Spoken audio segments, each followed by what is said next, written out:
Welcome to Korean Mallus.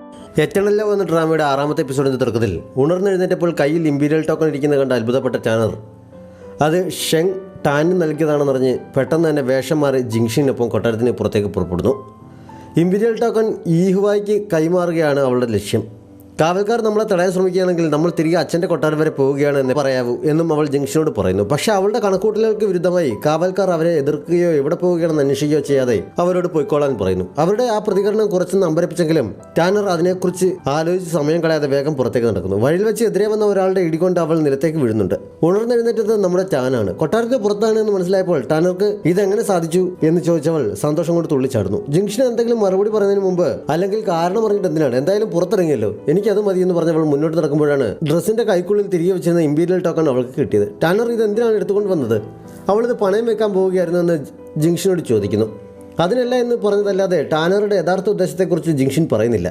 അങ്ങനെ മുന്നോട്ട് നടക്കുമ്പോഴാണ് മുന്നിൽ ഒരു പണയം വെക്കുന്ന കട ടാൻ കണ്ടത്. നമുക്കിത് പണയം വെച്ചിട്ട് കുറച്ച് പണവും ആഭരണങ്ങളും ഒരു കരുതലായി സൂക്ഷിച്ചു വെച്ചാലോ എന്ന് അവൾ ജിങ്ഷിനോട് ചോദിക്കുന്നു. അവളെ തടയാൻ വേറെ വഴിയില്ലാത്തതിനാൽ പ്രിൻസ് ഈഹുവായിക്ക് നൽകാൻ വേണ്ടിയാണ് ടാനർ അതുമായി പുറത്തിറങ്ങിയത് എന്ന വിവരം ജിങ്ഷിൻ അവളെ അറിയിക്കുന്നു. നീ ഇത് പണയം വെച്ചാൽ ടാനർക്ക് നിന്നോട് ദേഷ്യമാവാൻ സാധ്യതയുണ്ട്. അവൾക്ക് പകരമായി നീ തന്നെ ഇത് പ്രിൻസ് ഈഹുവായിയെ ഏൽപ്പിച്ചാലോ എന്ന് ജിങ്ഷിൻ അവളോട് ചോദിക്കുന്നു. അങ്ങനെ വല്ലതും സംഭവിച്ചാൽ ആ ഷെങ് എന്നെ പച്ചയ്ക്ക് വലിച്ചു കീറി തിന്നും. അതുമാത്രമല്ല, നമ്മളിപ്പോൾ അവൻ്റെ സംരക്ഷണയിൽ അവൻ്റെ കൊട്ടാരത്തിലല്ലേ കഴിയുന്നത്. എന്തായാലും മന്ത്രിയുടെ കൊട്ടാരത്തിലുള്ളവർ പെരുമാറിയതുപോലെ മോശമായിട്ടൊന്നും അവനിതുവരെ പെരുമാറിയിട്ടില്ലല്ലോ. പിന്നെ നമുക്ക് പണക്കാരാവാനുള്ള ഒരു ചാൻസ് കൂടിയാണിത് എന്ന് ടാൻ പറയുന്നു. ജിങ്ഷിൻ്റെ മുഖം തെളിയാത്തത് കൊണ്ട് ഒരു കാര്യം ചെയ്യാം, കിട്ടുന്നതിൽ 20% നിനക്ക് തരാമെന്ന് ടാൻ പറയുന്നു. ജിങ്ഷിൻ സമ്മതമല്ല എന്ന മട്ടിൽ നിൽക്കുന്നത് കണ്ടെങ്കിൽ 30% തരാം, സമ്മതിച്ചു എന്ന് അവൾ ചോദിക്കുന്നു. എനിക്കൊന്നും വേണ്ട എന്ന് ജിങ്ഷിൻ പറഞ്ഞപ്പോൾ നീ എന്തൊരു മണ്ടിയാണ്, പെണ്ണിന് പണം വളരെ അത്യാവശ്യമാണ്, പണക്കാരാണെങ്കിൽ നമ്മളെ ആരും ഉപദ്രവിക്കില്ല എന്ന് പറഞ്ഞ് അവൾ പണയം വെക്കുന്നിടത്തേക്ക് ഓടിക്കയറുന്നു. വേണ്ടെന്ന് പറഞ്ഞ് ജിങ്ഷിൻ പുറകെ ഓടുന്നുണ്ട്. ഷെങ്ങിന്റെ നിർദ്ദേശപ്രകാരം ടാൻ എങ്ങോട്ടാണ് പോകുന്നതെന്ന് നിരീക്ഷിക്കാൻ യുഹാവോ അവരെ പിന്തുടരുന്നുണ്ടായിരുന്നു. അവൻ ഉടൻ തന്നെ ഷെങ്ങിനരികിൽ മടങ്ങിയെത്തി വിവരം അറിയിക്കുന്നു.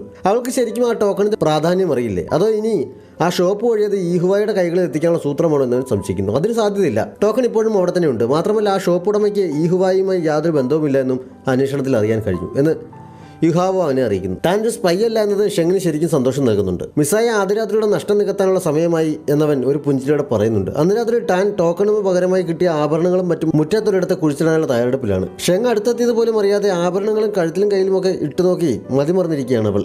ഷെങ് പുറകിൽ നിന്ന് മുരട നിൽക്കിയപ്പോൾ ടാൻ ശരിക്കും ഞെട്ടുന്നുണ്ട്. തിരിഞ്ഞു നോക്കിയപ്പോൾ പുറകിൽ ഷെങ് നിൽക്കുന്നത് കണ്ട് അവൾ ആശ്വാസത്തോടെ നെഞ്ചിൽ കൈവച്ച് ഞാനിപ്പോൾ പേടിച്ച് അത്തേനെ എന്ന് പറഞ്ഞ് നിലത്തേക്ക് ഇരുന്ന് പോകുന്നു. അതെന്താ, നീ ഞാനറിയാതെ വല്ല കള്ളത്തരവും കാണിക്കുകയായിരുന്നു എന്ന് ഷെങ് ചോദിച്ചപ്പോൾ ഞാൻ എന്ത് കള്ളത്തരം കാണിക്കാനാണ് എന്ന് അവൾ ചോദിക്കുന്നു. ഞാൻ തന്ന ഇമ്പീരിയൽ ടോക്കൺ എവിടെയെന്ന് ഷെങ് ചോദിച്ചപ്പോൾ അതെനിക്ക് തന്നെയല്ലേ, അപ്പോൾ പിന്നെ എനിക്ക് എന്ത് വേണമെങ്കിലും ചെയ്യാമല്ലോ, അത് തിരിച്ചു ചോദിക്കുന്നത് ശരിയല്ല, അത് കുറച്ച് സ്വർണ്ണമല്ലേ, അതിന് ഇത്ര പ്രാധാന്യം കൊടുക്കണോ എന്നവൾ നിസാര മട്ടിൽ ചോദിക്കുന്നു.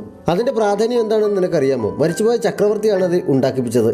അത് കാണിച്ചാൽ സൈന്യം മുഴുവൻ നമ്മുടെ അധീനതയിൽ നിൽക്കും. അർഹതയില്ലാത്ത കൈകളിൽ അത് എത്തിപ്പെട്ടാൽ എന്തൊക്കെ ആപത്തുകൾ ഉണ്ടാകുമെന്ന് നിനക്കറിയാമോ എന്നവൻ ചോദിക്കുന്നു. നീ അത് പുറത്തു കൊടുത്ത സ്ഥിതിക്ക് നിന്നെ ഞാൻ കൊന്നുകളഞ്ഞാലോ എന്ന് ഷെങ് ചോദിച്ചപ്പോൾ ടാൻ വെപ്രാളത്തോടെ ചാടി പിടഞ്ഞ് നിൽക്ക് ഈ ആഭരണം മുഴുവൻ എടുത്തു, എന്നോട് ക്ഷമിക്കണം, അത് ഇത്രയ്ക്ക് പ്രാധാന്യമുള്ളതാണെന്ന് എനിക്കറിയില്ലായിരുന്നു. അത് സ്വർണ്ണമല്ലേ എന്ന് കരുതി ഞാനത് പണയം വെച്ചു, ഇപ്പോൾ തന്നെ പോയി ഞാനത് തിരികെ എടുത്തുകൊണ്ടുവരാം എന്നവൾ പറയുന്നു. നീ അത് ശരിക്കും പണയം വെച്ചതോ അതോ ആർക്കെങ്കിലും കൊടുത്തേതോ എന്നവൻ ചോദിച്ചപ്പോൾ ടാൻ പ്രതിജ്ഞ ചെയ്യുന്നത് പോലെ കൈ ഉയർത്തി പിടിച്ച് സത്യമായിട്ട് ഞാനത് പണയം വെച്ചതേ ഉള്ളൂ. ഞാൻ പറയുന്നത് കള്ളമാണെങ്കിൽ ഇനി ഒരിക്കലും എനിക്കൊരു വീട് വിൽക്കാൻ കഴിയില്ല, അല്ലെങ്കിൽ വേണ്ട, ആരും ഒരിക്കലും എന്നെ വിവാഹം കഴിക്കാൻ തയ്യാറാവില്ല എന്നവൾ പറയുന്നു. നിനക്ക് ഇനിയും ആരെങ്കിലും വിവാഹം കഴിക്കാനുള്ള ഉദ്ദേശമുണ്ടോ എന്ന് ഷെങ് ചോദിച്ചപ്പോഴാണ് അവൾക്ക് അബദ്ധം മനസ്സിലായത്. അവൾ പെട്ടെന്ന് തന്നെ ഷെങ്ങിൻ്റെ കയ്യിൽ പിടിച്ച് വേണ്ട വേണ്ട, എൻ്റെ മനസ്സിൽ കുമാരൻ മാത്രമേ ഉള്ളൂ, മറ്റാർക്കും അവിടെ സ്ഥാനമില്ല എന്ന് പറഞ്ഞവൾ അവനെ സോപ്പെടുന്നു. ഇത്തവണത്തേക്ക് ഞാൻ നിന്നെ വിശ്വസിക്കാം, പക്ഷേ ഇനി ഞാൻ തരുന്നത് എന്തെങ്കിലും പണയം വെച്ചു എന്ന് ഞാൻ അറിഞ്ഞാൽ അപ്പോൾ തന്നെ നിന്നെ ഞാൻ ശിക്ഷിക്കും എന്നവൻ പറയുന്നു. ഞാൻ ഇനി ഒരിക്കലും അങ്ങനെ ചെയ്യില്ല എന്ന് ടാൻ പറയുന്നുണ്ട്. ഷെങ്ങിനിപ്പോൾ ടാൻ്റെ മേൽ ഒരു നേരിയ സംശയം പോലുമില്ല. അവനവളെ പൂർണ്ണ വിശ്വാസമായിരിക്കുന്നു. ടാൻ തിരികെ മുറിയിലെത്തി ഇമ്പീരിയൽ ടോക്കണിന്റെ പ്രാധാന്യം അറിഞ്ഞിരുന്നുകൊണ്ട് അത് പ്രിൻസ് ഈഹുവായിക്ക് കൊടുക്കാൻ നീയും ടാനർക്കൊപ്പം കൂട്ടുനിന്നുവല്ലേ എന്ന് പറഞ്ഞ് ജിങ്ഷിനെ വഴക്ക് പറഞ്ഞിട്ട് അവൾ ടാനർക്ക് ഒരു കത്തെഴുതുന്നു. ടാനർ ഉണരുമ്പോൾ ഇത് അവൾക്ക് കൊടുക്കണം, ഞാൻ അവളോട് വലിയ ദേഷ്യത്തിലാണ് എന്നും പറയണം എന്ന് ടാൻ പറയുന്നു. ജിങ്ഷിൻ ടാനിനോട് മിണ്ടാൻ ശ്രമിച്ചെങ്കിലും അവൾ മുഖം കൊടുക്കാതെ ദേഷ്യത്തിൽ തന്നെ ഇരിക്കുന്നതിനാൽ ജിങ്ഷിൻ മുട്ടുകുത്തിയിരുന്നിട്ട് നീ ഇനി എന്നോട് മിണ്ടില്ലേ എന്ന് സങ്കടത്തോടെ ചോദിക്കുന്നു. അതെ, മിണ്ടില്ല എന്ന് ടാൻ ദേഷ്യത്തിൽ പറയുന്നുണ്ട്. അടുത്ത നിമിഷം അവളുടെ ഉള്ളിലെ ടാനർ ഉണർന്ന് ഇമ്പീരിയൽ ടോക്കൺ എവിടെയെന്ന് ജിങ്ഷിനോട് ചോദിക്കുന്നു. ജിങ്ഷിൻ ഒന്ന് അമ്പരന്നെങ്കിലും അവൾക്ക് പെട്ടെന്ന് കാര്യം മനസ്സിലാവുന്നതിനാൽ അവൾ ടാൻ്റെ കത്തെടുത്ത് ടാനർക്ക് നൽകുന്നു. ഇമ്പീരിയൽ ടോക്കൺ ശരിക്കും എന്താണെന്ന് അറിഞ്ഞതുകൊണ്ട് ഞാൻ അറിയാതെ നീ അത് ഈഹുവായിക്ക് നൽകാൻ ശ്രമിച്ചു അല്ലേ, എൻ്റെ ഭാഗ്യത്തിനാണത് പണയം വെക്കാൻ എനിക്ക് തോന്നിയത്, ഇല്ലെങ്കിൽ ആ ഷെങ് എന്നെ ജീവനോടെ തിന്നേനെ എന്നാണ് ടാൻ അതിന് എഴുതിയിരുന്നത്. ടാനർ എഴുത്ത് ചുരുട്ടിക്കൂട്ടിയിട്ട് ടാൻ അത് പണയം വെക്കാൻ നീ സമ്മതിച്ചു അല്ലേ, നിനക്ക് അവളെ തടഞ്ഞുകൂടായിരുന്നു, എത്ര നല്ലൊരു അവസരമാണ് ഞാൻ പാഴാക്കിയത്, നീ എന്നാണ് എനിക്ക് അങ്ങനെ ഒരു അവസരം കിട്ടുന്നതെന്ന് പറഞ്ഞ് ജിങ്ഷിനെ കുറ്റപ്പെടുത്തിക്കൊണ്ടിരുന്ന് സങ്കടപ്പെടുന്നു. നിങ്ങൾ രണ്ടുപേരും കുറ്റം മുഴുവൻ എൻ്റെ തലയിലാണല്ലോ വെച്ചിരുന്നത്, ഞാൻ രണ്ടുപേരെയും പിണക്കിയല്ലോ എന്ന് പറഞ്ഞ് ജിങ്ഷിൻ സങ്കടപ്പെടുന്നുണ്ട്. അപ്പോഴാണ് ഒരു സേവകൻ വന്നിട്ട് നാളെ പ്രിൻസ് ഈഹുവായുടെ 28ാമത് ബർത്ത്ഡേ ആണ്, അങ്ങോട്ടേക്ക് പോകാനുള്ള തയ്യാറെടുപ്പുകൾ നടത്താൻ ഷെങ് പറഞ്ഞയച്ചു എന്നറിയിക്കുന്നത്. ഈഹുവായിയെ കാണാൻ പോകുന്നുവെന്ന് കേട്ടതും ടാനർക്ക് കുറച്ച് സന്തോഷമാകുന്നുണ്ട്. ഈഹുവായുടെ കൊട്ടാരത്തിലേക്ക് പോകുമ്പോൾ പതിവുള്ള പ്രസരിപ്പിന് പകരം ടാനറുടെ മുഖം വാടിയിരിക്കുന്ന കണ്ട് ഷെങ് കാര്യമന്വേഷിച്ചെങ്കിലും എനിക്ക് നല്ല സുഖമില്ല എന്ന് അവൾ പറയുന്നു. ഷെങ് അവളുടെ കയ്യിൽ പിടിക്കുന്നുണ്ട്. അവർ ചെല്ലുമ്പോൾ ഷുവാൻ അവിടെ ഉണ്ടായിരുന്നു. അവൻ ഓടി അവർക്കരികിലേക്ക് ചെന്നിട്ട് നിങ്ങൾ ഇപ്പോഴെങ്കിലും വന്നല്ലോ, ഞാനാകെ ബോറടിച്ചിരിക്കുകയായിരുന്നു എന്ന് പറയുന്നുണ്ട്. ഈഹുവായി എഴുന്നേറ്റ് അവർക്കരികിലേക്ക് വന്ന് ടാനറും വന്നോ എന്ന് ചോദിച്ച് അവളെ നോക്കുന്നു. അവൾ മറുപടിയൊന്നും പറയാതെ നഷ്ടബോധത്തോടെ തല കുനിച്ച് നിൽക്കുന്നു. അവളുടെ ആ ഭാവവും ഈഹുവായുടെ അവൾക്ക് നേരെയുള്ള സ്നേഹം നിറഞ്ഞ നോട്ടം കണ്ടപ്പോൾ ഷെങ്ങിന് ശരിക്കും അസൂയ തോന്നി എന്ന് തന്നെ പറയാം. അവൻ അവർക്കിടയിലേക്ക് കയറിന്നിട്ട് നീ അകത്ത് മറ്റ് ലേഡീസിനൊപ്പം പോയിരുന്നോളാൻ ടാനറിനോട് പറയുന്നു. ഈഹുവായിയെ നോക്കിക്കൊണ്ട് തന്നെയാണ് അവൾ അവിടെ നിന്ന് മടങ്ങിയത്. അവൾ പോയി കഴിഞ്ഞപ്പോൾ അവളിപ്പോൾ എൻ്റെ ഭാര്യയാണെന്ന് മറക്കരുത്, അതുമാത്രമല്ല അർഹതയില്ലാത്തതൊന്നും ആഗ്രഹിക്കാതിരിക്കുന്നതാണ് നിനക്ക് നല്ലത് എന്ന് ഷെങ് ഈഹുവായിയോട് പറയുന്നു. ആർക്കാണ് അർഹതയുള്ളത് എന്നൊക്കെ നമുക്ക് കണ്ടറിയാമെന്ന് പറഞ്ഞ് ഈഹുവായി അവനെ എതിർക്കുന്നു. എൻ്റെ കൊട്ടാരത്തിലേക്ക് കൊലയാളിയെ അയച്ചത് ആരാണ് എന്ന് കണ്ടെത്തി കഴിയുമ്പോൾ രാജാവിനെല്ലാം ബോധ്യമായിക്കൊള്ളുമെന്നും ഷെങ് അവനോട് പറയുന്നു. ടാനർ അകത്തേക്ക് ചെന്നപ്പോൾ അവളുടെ ചേച്ചിയും ഈഹുവായിയുടെ ഭാര്യയുമായ പാനറും യൂനും അവർക്കെതിരായി വരുന്നു. രണ്ടുപേരും ടാനറിനോട് വല്ലാത്ത വിരോധമുള്ള കൂട്ടത്തിലായിരുന്നതിനാൽ കിട്ടിയ അവസരം മുതലെടുത്ത് രണ്ടുപേരും കൂടി ടാനറിനെ അപമാനിക്കാൻ ശ്രമിക്കുന്നു. പാവം പോലെ അഭിനയിച്ച് ഇനിയും എൻ്റെ ഭർത്താവിനെ മയക്കെടുക്കാമെന്ന് നീ കരുതണ്ട എന്ന് പാനർ പറഞ്ഞപ്പോൾ ഇങ്ങനെ വാക്കുകൊണ്ട് മാത്രം പറയാതെ അവൾക്ക് നല്ല അടി കൊടുക്കുകയാണ് വേണ്ടത് എന്ന് പറഞ്ഞ് യൂൻ അവളെ എരികയറ്റുന്നു. പാനർ ആദേശത്തിൽ ടാനർക്ക് ട്രെണ്ണം കൊടുക്കുന്നു. താഴേക്ക് വീണുപോയ ടാനറുടെ തല തറയിലിടിച്ച് മുറിയുന്നുണ്ട്. ജിങ്ഷിൻ വെപ്രാളത്തോടെ അവളെ പിടിച്ചെഴുന്നേൽപ്പിക്കാൻ ശ്രമിക്കുന്നിടയിൽ ഇനി എഴുന്നേറ്റ് വരുന്നത് ടാൻ ആയിരിക്കണേ, എങ്കിൽ ഇവളുമാരെ ഒരു പാഠം പഠിപ്പിച്ചേനെ എന്ന് മനസ്സിൽ വിചാരിക്കുന്നുണ്ട്. പക്ഷെ അവളുടെ ആഗ്രഹം പോലെ ടാൻ പുറത്തു വന്നില്ല. ബഹളം കെട്ട് ഈഹുവായി ഓടി വന്ന് ടാനറെ പിടിച്ചെഴുന്നേൽപ്പിക്കാൻ തുടങ്ങിയെങ്കിലും ഷെങ് വേഗം വന്ന് അവനെ പിടിച്ചു മാറ്റിയിട്ട് എന്ത് പറ്റിയെന്ന് ചോദിച്ച് അവൾ കരികിലേക്ക് ചെല്ലുന്നു. ഈഹുവായി നീ ഇവളെ എന്ത് ചെയ്തതാണ് എന്ന് ചോദിച്ച് ഭാര്യയെ വഴക്ക് പറഞ്ഞപ്പോൾ ഞാനൊന്നും ചെയ്തില്ല, സംസാരിച്ച് നിൽക്കുന്ന കൂട്ടത്തിൽ അവൾ തനിയെ മറിഞ്ഞു വീണ് തലയിടിച്ചതാണ് എന്ന് അവൾ കള്ളം പറയുന്നു. ഷെങ്ങിന് അത് കേട്ട് നല്ല ദേഷ്യം വരുന്നുണ്ട്. നിന്റെ ഭാര്യയോട് മര്യാദയ്ക്ക് പെരുമാറാൻ പറയണം എന്നവൻ ഈഹുവായിയോട് ദേഷ്യത്തിൽ പറയുന്നു.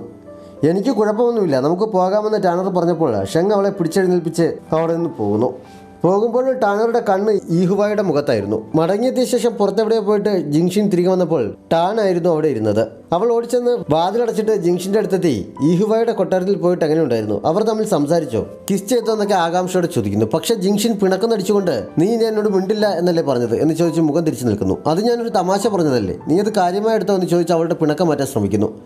അവർക്ക് തമ്മിൽ മിണ്ടാൻ പോലും ഒരു അവസരം കിട്ടിയില്ല. കുമാരി നല്ല വിഷമത്തിലായിരുന്നു എന്ന് ജിങ്ഷിൻ സങ്കടത്തോടെ പറഞ്ഞപ്പോൾ അത് സാരമില്ല, ഭാവിയിൽ ഇനി ഒരുപാട് ചാൻസ് കിട്ടുമല്ലോ, നീ വിഷമിക്കേണ്ട എന്ന് പറഞ്ഞവൾ ജിങ്ഷിനെ സമാധാനിപ്പിക്കുന്നു. അപ്പോഴാണ് വാതിൽ തള്ളി തുറന്ന് ഷെങ് അവിടേക്ക് വന്നിട്ട് ജിങ്ഷിനോട് പുറത്തേക്ക് പോകാൻ പറയുന്നത്. പോകാതിരിക്കാൻ ടാൻ അവളുടെ ഡ്രസ്സിൽ കയറി പിടിച്ചെങ്കിലും ജിങ്ഷിൻ പുറത്തേക്ക് പോകുന്നു. ഷെങ്ങിൻ്റെ ദേഷ്യഭാവം കണ്ട് നിനക്ക് എന്താ വേണ്ടത് എന്ന് ടാൻ അവനോട് ചോദിക്കുന്നു. അവനൊന്നും മിണ്ടാതെ അവളെ പിടിച്ച് കട്ടിലേക്ക് ഇരുത്തിയിട്ട് കയ്യിൽ കരുതിയിരുന്ന മരുന്ന് അവളുടെ നെറ്റിയിലെ മുറിവിൽ പുരട്ടിക്കൊടുക്കുന്നു. നീറ്റൽ കൊണ്ട് ടാൻ തല പുറകിലേക്ക് മാറ്റിയപ്പോൾ നിനക്ക് അവിടെ അടയാളം വേണമെന്നാണ് ആഗ്രഹമെങ്കിൽ ഞാൻ പോയേക്കാം എന്ന് അവൻ പറഞ്ഞപ്പോൾ അവൾ അടങ്ങിയിരിക്കുന്നു. ടാൻ തീരെ പ്രതീക്ഷിക്കാതെ ഷെങ് പെട്ടെന്ന് അവളെ കെട്ടിപ്പിടിച്ചിട്ട് നീ ഇന്ന് പ്രിൻസ് ഈഹുവായുടെ കൊട്ടാരത്തിൽ വെച്ച് അവനെ ആ അർത്ഥത്തിൽ നോക്കിയത് എന്തിനാണ്, ഞാൻ നിൻ്റെ ഭർത്താവല്ലേ എന്ന് ചോദിക്കുന്നു. ഞാൻ നോക്കിയില്ല എന്ന് പറഞ്ഞ് അവൾ അവനെ തള്ളി മാറ്റിയപ്പോൾ അവൻ അവളെ ബലമായി പിടിച്ച് കിസ് ചെയ്യുന്നു.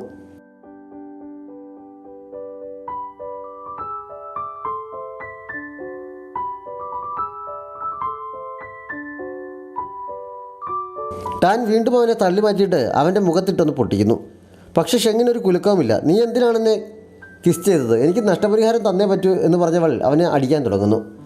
എന്ത് നഷ്ടപരിഹാരമാണ് നിനക്ക് വേണ്ടത് എന്നവൻ ചോദിച്ചപ്പോൾ എനിക്ക് ഡിവോഴ്സ് ലെറ്റർ തന്നാൽ മതി എന്നവൾ പറയുന്നു. നിനക്കിത് വേണമെന്ന് അത്രയ്ക്ക് ആഗ്രഹമാണെങ്കിൽ ഞാൻ തരാം, പക്ഷേ ഒരു കണ്ടീഷനുണ്ട്, ഇന്ന് രാത്രി നീ എനിക്കൊപ്പം കഴിയണം, എനിക്ക് തൃപ്തിയായാൽ ഞാൻ നിനക്ക് ഡിവോഴ്സ് തരാം എന്നവൻ പറയുന്നു. ടാൻ അത് കേട്ടപ്പോൾ ആകെ ദേഷ്യം വരുന്നുണ്ട്. നീ എന്താ പറഞ്ഞത്, ധൈര്യമുണ്ടെങ്കിൽ ഒന്നുകൂടി പറയും എന്ന് പറഞ്ഞവൾ അവൻ്റെ നേരെ ചെല്ലുന്നു. ഞാൻ പറയാനുള്ളത് ഒരു തവണ പറഞ്ഞു കഴിഞ്ഞു, ഇനി പറയില്ല. ഞാൻ 3 വരെ എണ്ണുന്നത് വരെ നിനക്ക് തീരുമാനമെടുക്കാൻ സമയമുണ്ട് എന്ന് പറഞ്ഞവൻ 1, 2, 3 എന്ന് എണ്ണുന്നു. 3 എണ്ണിയതും അവൻ പോകാൻ എഴുന്നേറ്റതും ഒരുമിച്ചായിരുന്നു. പക്ഷേ ടാൻ പോകരുത് എന്ന് പറഞ്ഞ് അവൻ്റെ കയ്യിൽ പിടിച്ച് നിർത്തുന്നു. ഇതെന്തായാലും എൻ്റെ ശരീരമല്ല, അതുകൊണ്ട് അതൊരു പ്രശ്നമേ അല്ല. എങ്ങനെയെങ്കിലും ആ ഡിവോഴ്സ് ലെറ്റർ കിട്ടിയാൽ എനിക്ക് കൊട്ടാരത്തിൽ നിന്ന് പുറത്ത് കിടക്കാം. ടാനർ എന്നോട് ക്ഷമിക്കണം എന്നൊക്കെ മനസ്സിൽ വിചാരിച്ചിട്ട് അവൾ എഴുന്നേറ്റ് ഷെങ്ങിനെ കിസ് ചെയ്യുന്നു. ഇത്തവണ ഞെട്ടിയത് ഷെങ്ങാണ്.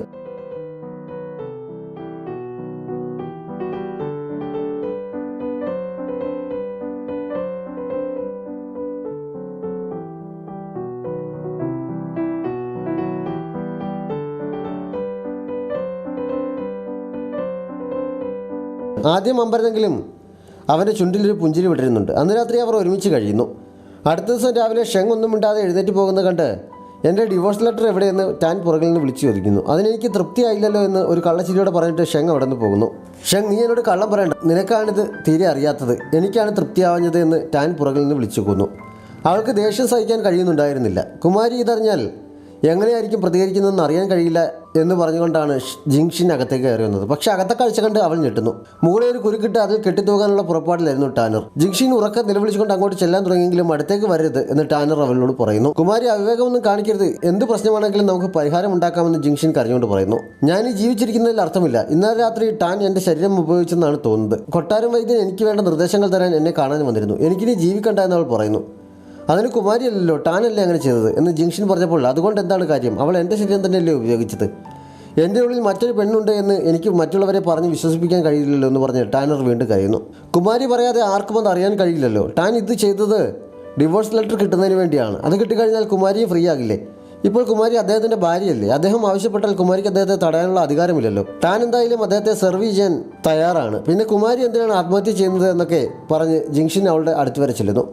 പക്ഷേ ടാനർ വീണ്ടും കുരുക്കെടുത്ത് കഴുത്തിലേക്ക് ഇട്ടിട്ട്, ജിങ്ഷിൻ, ഇപ്പോൾ നിന്റെ ശരിക്കുമുള്ള മാസ്റ്റർ ഞാനാണോ അതോ ടാനാണോ? നിനക്ക് അവളെയാണ് കൂടുതൽ ഇഷ്ടമെന്ന് തോന്നുന്നുണ്ടല്ലോ എന്ന് ചോദിക്കുന്നുണ്ട്. ജിങ്ഷിൻ പെട്ടെന്ന് മുട്ടുകുത്തിയിരുന്നിട്ട്, ഞാൻ പറഞ്ഞത് തെറ്റിപ്പോയി, എനിക്ക് ജീവിതകാലം മുഴുവൻ കുമാരിയെ സേവിക്കാനാണ് ഇഷ്ടം. കുമാരി താഴേക്ക് ഇറങ്ങിവാ എന്ന് പറഞ്ഞ് കരയുന്നു. പക്ഷേ ടാനർ താഴെ കിടന്ന സ്റ്റൂൾ തട്ടിമറിച്ച് ജീവൻ എടുക്കാൻ ശ്രമിക്കുന്നു. ഭാഗ്യത്തിന് മുകളിലെ കെട്ടഴിഞ്ഞ് അവൾ നിലത്തേക്ക് വീഴുന്നു. ജിങ്ഷിൻ അവളെ എഴുന്നേൽപ്പിച്ചിരുത്തിയിട്ട്, കുമാരിയുടെ ഈ ശരീരം ഇപ്പോൾ ടാനും കൂടി ഉപയോഗിക്കുന്നതിനാൽ മരിക്കുന്നതിന് മുമ്പ് കുമാരി അവളുടെ അനുവാദം കൂടി വാങ്ങേണ്ടത് ആവശ്യമല്ലേ എന്ന് ചോദിക്കുന്നു.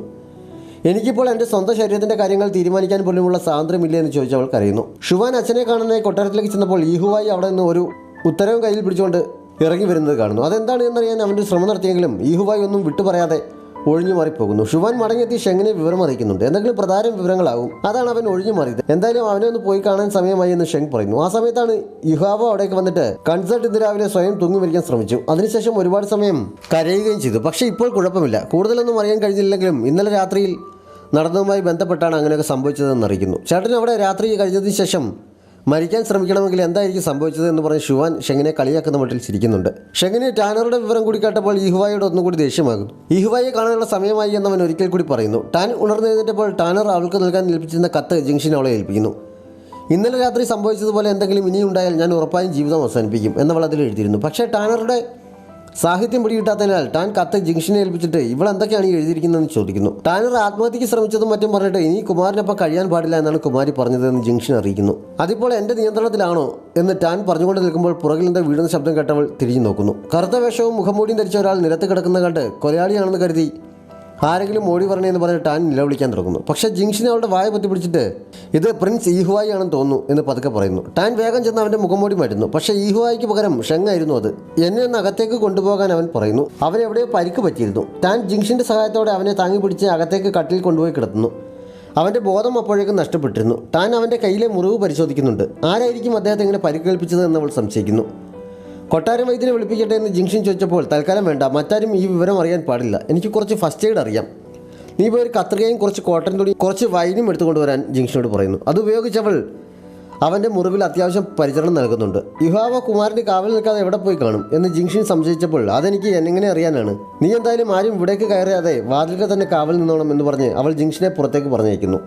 ഉറങ്ങിക്കിടക്കുന്ന ഷെങ്ങിനെ കണ്ടപ്പോൾ ഇവനെ നാട്ടിലേക്ക് കൊണ്ടുപോയി ഒരു സ്റ്റാർ ആക്കിയിരുന്ന് എനിക്ക് പെട്ടെന്ന് പണക്കാരിയാക്കാമായിരുന്നു. പക്ഷേ ഞാൻ തന്നെ ഇവിടെ കുടുങ്ങിക്കിടക്കുന്നിടത്ത് ഞാനങ്ങനെ ഇവനെ കൂടി കൊണ്ടുപോകാനാണെന്ന് ചിന്തിച്ച് അവൾ നിരാശയാകുന്നുണ്ട്. ഷെങ്ങിന് പനി കൊള്ളുന്നതിനാൽ അവൾ അവനെ പരിചരിക്കുന്നു. കുറേ സമയം കഴിഞ്ഞ് അവൻ്റെ പുറത്തേക്ക് തന്നെ വീണ് കിടന്ന് ഉറങ്ങുന്നുണ്ട്. രാവിലെ ജിങ്ഷിൻ വന്ന് വിളിച്ചുണർത്തിയപ്പോഴാണ് ടാൻ നേരം വെളുത്ത് അറിഞ്ഞത്. യുഹാവോ വന്നിട്ടുണ്ട് എന്നറിഞ്ഞ് അവൾ എഴുന്നേറ്റിരിക്കുന്നു. യുഹാവോ അകത്ത് വന്ന ഒരു ചെറിയ കുപ്പി തുറന്ന് ഷെങ്ങിൻ്റെ മൂക്കിനടുത്തേക്ക് മണപ്പിക്കുന്നു.